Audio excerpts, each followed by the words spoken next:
Hello. ඔව්. ඔව් අර මම ඉස්සෙල්ලා LB ෆයිනෑන්ස් එකෙන් කතා කරන්නේ ඔයාගේ ලෝන් එක චෙක් කරන ගමන් හිටියේ.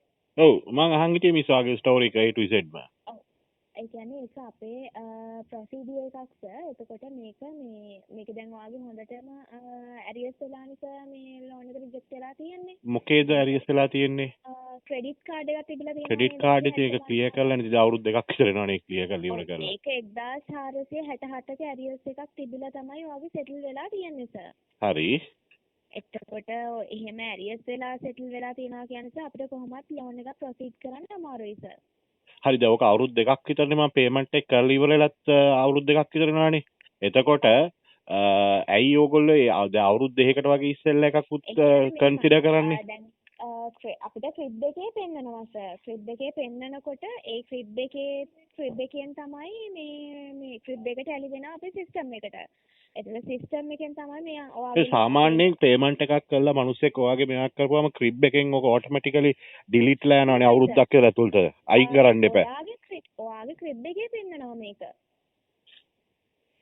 ඒ මගේ ක්‍රිබ් එකේ පෙන්වන්න හේතුවක් නැහැ නේද? සාමාන්‍ය ඔය අවුරුද්දකින් අවුරුද්දට ඔය රිනිව් වෙනවනේ. දැන් මට සල්ලි ඕනේ නැහැ ඔයගොල්ලන්ගේ. එහෙම මේ ඔයගොල්ලෝ පරණ හිස්ටරි එකක් අරගෙන නම් මේ දැන් ඔය ක්‍රිබ් එකත් එක්ක කතා කරපුවාම මම ක්‍රිබ් එකත් එක්ක කතා කරපුවාම මට තප්පරයක් දෙන්න මේ අගේන්ස් කතා කරන්නේ නෙමෙයි. ක්‍රිබ් එකත් එක්ක කතා කරපුවාම ක්‍රිබ් එකෙන් කියන්නේ වෙනම ස්ටෝරි එකක්. රයිට්? ඒගොල්ලෝ කියන්නේ නෑ මේක අපි දීලා තියෙන්නේ මෙන්න මේ වගේ ෆැසිලිටි එක යූස් කරන්න මිසක් බැංක් එකක ඕගොල්ලන්ගේ ලෝන් එකක් රිජෙක්ට් කරන්නවත් එහෙම එකක් නෙමෙයි කියලා. හැබැයි මම පේමන්ට් එක දවස් ගාන ඔයා කියන ගාන දවස් ගාන හරියටම හරි කිසිම ගැටලුවක් නැහැ. මම ඒක 0ම කරලා අයින් කළාම තියෙනවා පේමන්ට්ස් දෙකම one shot ගෙවලා ක්ලියර් කරලා අයින් කළාම තියෙනවා. හරිද? ඉෂේ කියන්නේ සර් දැන් අපේ ලෝන් එක අපි ඩොකියුමන්ට්ස් අරගෙන නෙවෙයිනේ සර් අපි මම ඔයගොල්ලන්ගේ LB ෆයිනෑන්ස් එකේ ලීස් එකක් දාලා තිබ්බා ලීස් එක දාපු අවස්ථාවේ ලීස් එක අපි අවුරුදු 3කට දාලා මාස 5න් ලීස් එක ක්ලියර් කරා මම හරිද ලීස් එක ක්ලියර් කරා මාස 5න් ජායල බ්‍රාන්ච් එකේ තමයි මම ලීස් එක දාලා දුන්නේ එතකොට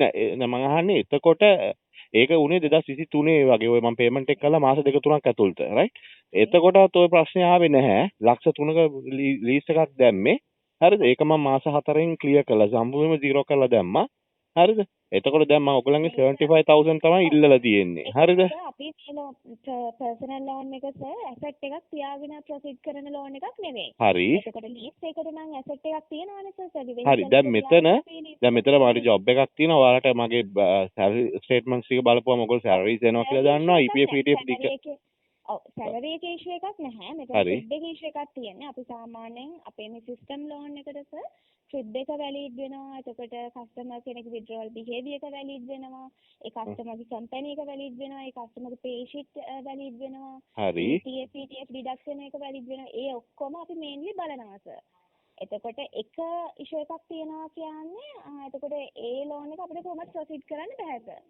අපි ප්‍රොසීඩ් කරත් ඒක අපේ අප්‍රූවල් එකේ රිජෙක්ට් වෙනවා සර් එතකොට ඔයාලා කියන්නේ ක්‍රිබ් එකේ අවුරුදු 5ක් විතර යනකම් අපේ ඩේටා තියෙනවා ඔයගොල්ලෝ ඒවා බලලා කන්සිඩර් කරලා තමයි පේමන්ට් එක ඉෂු කරන්නේ ලෝන් එක ඉෂු කරන්නේ ක්‍රෙඩිට් කාඩ් එක ඇප්ලයි කරපු ඩේට් එකක් මම කියන්නම් ඔව් මම දන්නවා මං ගාව ක්‍රිබ් රිපෝට්ස් එක මං ගාව තියෙනවා ඒකින්ද හරි ඔයා ඩේට් ගානක් කිව්වා හරියටම හරි 2023 තමයි ඒක මේ සෙටල් වෙලා තියෙන්නේ. ඔව් සෙටල් කරලා තියෙනවා. ඔව්. එතකොට ඒ වෙනකන් දැනටත් ක්‍රිබ් එකේ ඒ ඩීටේල්ස් ටික පෙන්නනවා. ඔව් එතකොට දැන් ඔයගොල්ලෝ ඔක මානුෂීය පැත්තේ මිනිස්සෙක්ගේ බලපුවම දැන් මම ඔය ක්‍රෙඩිට් කාඩ් එක ගන්න වෙලාවේ මට ජොබ් එක තිබුණා. හරි?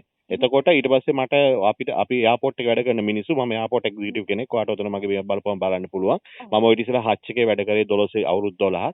2019 වෙද්දී අපේ කවුන්ටර්ස් වහලා අපිට අවුරුදු 3ක් දෙකක් 2019 ඊස්ට් ඇටැක් එකේදී කවුන්ටර්ස් වැහුවා 20 මුල වෙද්දී කොරෝනා පටන් ගත්තා අපිට ගෙවා ගන්න මුකුත් ක්‍රමයක් තිබුණේ නැහැ. හැබැයි මේක සෙටල් වෙලා නෝමලයිස් වෙද්දිම අපිට ආපහු සාමාන්‍ය සර්ටිෆිකේට් එක ගත්තන් පස්සේ මං ක්ෂණිකව පේමන්ට්ස් ටික කරලා ඉවර කරලා 0 කරලා දැම්මා. රයිට් ඊට පස්සේ මං ජොබ් එක චේන්ජ් උනේ මොකද්ද මේ අපි VRS එකක් අරගෙන චේන්ජ් වෙලා account group එකට DTS travel එකට join උනේ. එතකොට අර පරිච්ඡේදයේ 2019 ඉඳලා 2022 අන්තිම වගේ වෙනකන් අපි ඔක්කොමලා ඔයගොල්ලෝ විතරක් නෙමෙයි අපි ඔක්කොමලා ගෙයින් එළියටවත් බහ ගන්න බැරුව හිටපු මිනිස්සු කොටාසයක්. ඔය වගේ ඉෂුස් වෙන්න පුළුවන් මිනිහෙකුට. ඒ කියන්නේ මේ ලෝකේ වර්ල්ඩ් වයිඩ් වෙච්ච ප්‍රශ්නයක් නේ ඔක.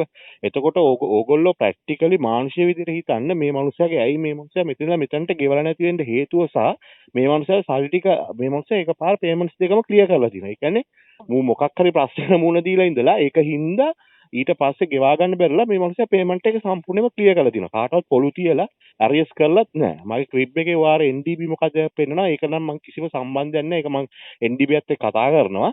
හැබැයි අපි ඔක්කොම මුණ දීපු රස්සාවල් තිබිච්ච රස්සාවල් නැති වුණා. ස්පෙෂලි අපි එයාපෝට් එකේ ස්ටාෆ් එකක් හැටියට අපේ ජොබ් නැති වුණා. මොකද 2019 2020 මාර්තු 18 වෙනිදා එයාපෝට් එක වැහුවා. අපේ ජොබ්ස් නැති වුණා. අපි නන්නත්තරලා ගියා. ඊට පස්සේ අපිට ජීවත් වෙන්නවත් විදිහක් නැහැ. ඊට පස්සේ අපිට පේමන්ට් එකක් කරගන්න විදිහක් නැහැ. ඒකට ෆේස් කරලා ඉවර වෙලා නෝමලයිස් වෙච්ච ගමන්ම අපේ අතට සැලරි එකක් එන්න ගත්තාම රට නෝමලයිස් වෙද්දි ටක් කරලා පේමන්ට් එක කරලා අවුට්ස්ටෑන්ඩින් 0 කරා. හරිද? එතකොට ඒ වගේ දෙයක් මට ඉන්ඩිවිජුවලි වෙච්ච සිද්ධියකුත් නෙවෙයි වර්ල්ඩ් වයිඩ් සහ මුළු ලංකාවේ අපි හැමෝම ඔයගොල්ලොත් ඒ කාලේ හිටියනම් ඔයගොල්ලෝ ජොබ් කරා නම් හෝ නැත්නම් ජොබ් කරා නම් ඔයගොල්ලන්ට ඒ සිටුේෂන් එක ඔයගොල්ලොත් මුහුණ දෙන්න ඕනේ. නැත්නම් ඔයාලගේ දෙමව්පියෝ ජොබ් කරන්නේ නැතු වගේ දෙමව්පියොත් මේකේ හිටියනම් මේ සිටුේෂන් එකේ අපි හැමෝම මේ රටේ හිටපු හැම කෙනෙක්ම මුහුණ දුන්නා. එතකොට ඒකවත් මේක මානුෂීය පැත්තෙන් හිතලා මේ මොනස්ට ලෝන් ඔයාමට ලෝනේ දුන්නත් කමන්නේ. හැබැයි මේක මේ ලෝකෙට වෙච්ච සිද්ධියක් හින්දා ඒ පැත්තවත් හිතලා ඕගොල්ලන්ට ලෝන් එකක් ඉෂු කරන්න බැරි නම් වැඩක් නෑනේ. හරිද? දැන් මේ වෙලාවේ සැලරි තියෙනවා. මේ වෙලාවේ මේ මිනිස්සුන්ට වැඩක් නෑ. මම මේක සැලරි එක ගන්න වෙනම මේ ලෝන් එක රුපියල් 75000ක පොඩි ලෝන් එකක්. ඒක ඉල්ලන්නෙත් මගේ අවශ්‍යතාවයක් සඳහා. හැබැයි මට දැන් මෙතනින් ඉදිරියට ඉස්සරහට පේමන්ට් එක කරගෙන යන එකේ ගැටලුවකුත් නැහැ. හැබැයි මං අර වෙච්ච අර සිටුේෂන් එකේ වෙච්ච සිද්ධි වලට ඕන තරම් මිනිස්සු මේ ලංකාවේ මිනිස්සු අනාථ වෙලා නන්නත්තාවල හිටියා. ලීසින් තිබිච්ච මේක ලීසික් ගෙවා ගන්න බැරුව ගියා. ඔය වගේ නන්නත්තාරලා හිටියා මිනිස්සු. ස්පෙෂලි එයාපෝට් එකට ඇලොකේට්ලා වැඩ කරපු මිනිස්සු සෑහෙන අමාරු වැටුණා. සමහර මිනිස්සු තාමත් ගොඩ එන්න බැරුව දඟලනවා. එතකොට ඕගොල්ලන්ට ඒකවත් පොඩ්ඩක් මානසිකව හිතලා මේ ඇයි මේ මිනිහාට මේ මනුස්සයාට මේක මෙහෙම කරගන්න බැරි වුනේ සහ මේක මෙහෙම වුනේ කියන එක ගැන ඔව් ඔය දැන් ලොක්ඩවුන් එක උනේ කොහොමද 2022 අතරනේ. එතකොට දැන් වාගේ ක්‍රෙඩිට් කාඩ් එක 2023 දෙසැම්බර් වෙනකොටත් 1467ක ඇරියස් එකක් ක්‍රිබ් එකේ පෙන්නනවා. හරි. එතකොට ඒ ඇරියස් එක සාමාන්‍යයෙන් දැන් ඔය සෙටල් කරාට පස්සේ ඒ ඇරියස් එක 0 වෙනවා. හැබැයි එහෙම පෙන්වන්නෙත් නැහැ. ඔයාලගේ 2023 පස්සේ 2023 දෙසැම්බර් වලින් පස්සේ ක්‍රෙඩිට් කාඩ් එක ස්ටොප් වෙලා තියෙනවා. ඒ ඇරියස් එක එහෙමම තිබිලා තියෙනවා. ඊට පස්සේ තමයි ඔයා සෙටල් කරලා තියෙන්නේ සර්. ඒ වාක්‍යනේ මම 2024 පේමන්ට් එක කරා කියලාද? නෑ මම මොකද 2023 මැයි ජූන් ජුලයි ඕගස්ට් 4 තමයි පේමන්ට් එක කළා සම්පූර්ණයෙන්ම 0 කරලා දැම්මේ. 2023 දෙසැම්බර් තමයි අපිට අන්තිමටම පේමන්ට් එක කියන්නේ අන්තිම ඇරියස් එක වෙලා තියෙනවා කියලා පෙන්නන්නේ. එහෙනම් එහෙනම් ක්‍රිබ් එකේ සිස්ටම් එකේ වැරද්ද මං ගාව තියෙනවා රිසීට්ස් ඔක්කොම මං ගෙවපුවා. ඒගොල්ලන්ට ඔන්ලයින් ට්‍රාන්ස්ෆර් කරපුවා මම බැංක් වලට ගිහලා ට්‍රාන්ස්ෆර් කරලා ගෙවපුවා ඔක්කොම මං ගාව තියෙනවා. ඕක ජුලයි ඕගස්ට් මට සල්ලි මේවා වෙලා ක්ලියර් වෙලා මේවා වෙන්නේ මම ජුලයි විතර. ජුලයි වෙද්දි ওই දෙකේම පේමන්ට්ස් කරලා ඔක්කොම කරලා 0 කරලා මේ ඒගොල්ලන්ගේ මට ලියුමකුත් ඇවිල්ලා තියෙනවා. ක්‍රිබ් එක පැත්තේ බැංකුවේ පැත්තේ ඒක නිසා තමයි සර් මොකද මේක දැන් කොහොමද සිස්ටම් රන් වෙන ලෝන් එකක් නේ. එහෙම වුණාම කොහොමත් අපිට ප්‍රොසීඩ් කරන්න අමාරුයි. නෑ හරි ඒක කමන්න. හැබැයි මං කියන්නේ මානුෂීය හිතන්න ඒක ප්‍රශ්න නෑ. වගේ 75 හම්බුන්නේ නැහැ කියලා මම බෙල් වල දාගන්න යන්නෙත් නෑ මැරෙන්නෙත් නෑ. ඒක ප්‍රශ්නයක් නෑ.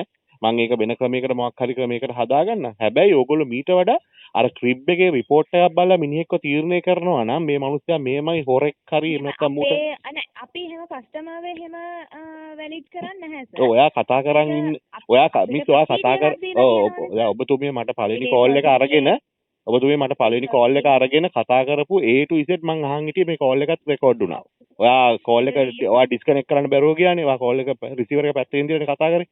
මං අහන් හිටියේ හැම එකම. හරිද? ඔයා මට කතා කරපු විදියත් මං අහන් හිටියේ.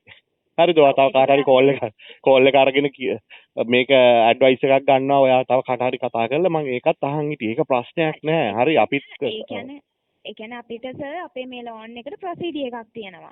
මේ ප්‍රොසීඩියර් එකට අපි එතකොට ඒ ඩීටේල්ස් ටික අප්‍රූවල් එකට දෙන්න ඕනේ සර්. හරි මට පැහැදිලි මට තේරෙනවා. ඒකට දුන්නත් එතකොට සමහරක් විට මේ ලෝන් එක රිජෙක්ට් වෙන්න පුළුවන් සර්. ඔව් නෑ අප්‍රූවල් එකට දෙන්න එපා. ඔයගලන්ට එහෙම ප්‍රශ්නයක් තියෙනවා. ඒක කිසි ප්‍රශ්නයක් ඒක බොරු වැඩක් නේ ඊළඟට. නිකන් බොරුට අපරාධය ඔයගලන්ගේ ටයිම් වේස්ට් එක විතරයි වෙන්නේ.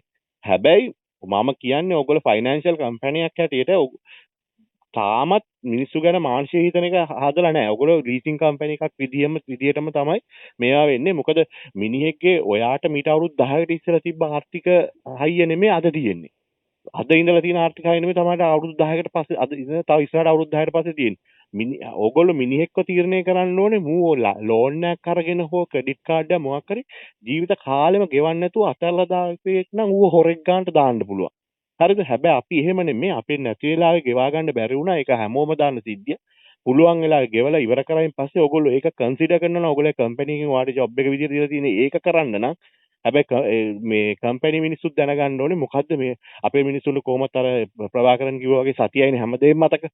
ඊට පස්සේ මොකද දැන් ඇහුවොත් මොකද මෙහෙම මේ කොරෝනා කියලා එකක් ඇවිල්ලා මේ වගේ එහෙම එකක් තිබ්බට අපි නම් මතක නැහැ කියන සයිස් එකේ ඉන්නේ. ප්‍රශ්නයක් නැහැ. ඔයා රිජෙක්ට් කරන්න ඒක ඉෂුව එකක් නැහැ. දැන් ඔම රිජෙක්ටඩ්නේ. හරිනේ. හරි. හැබැයි මේ වගේ දේවල් කරන්න එපා.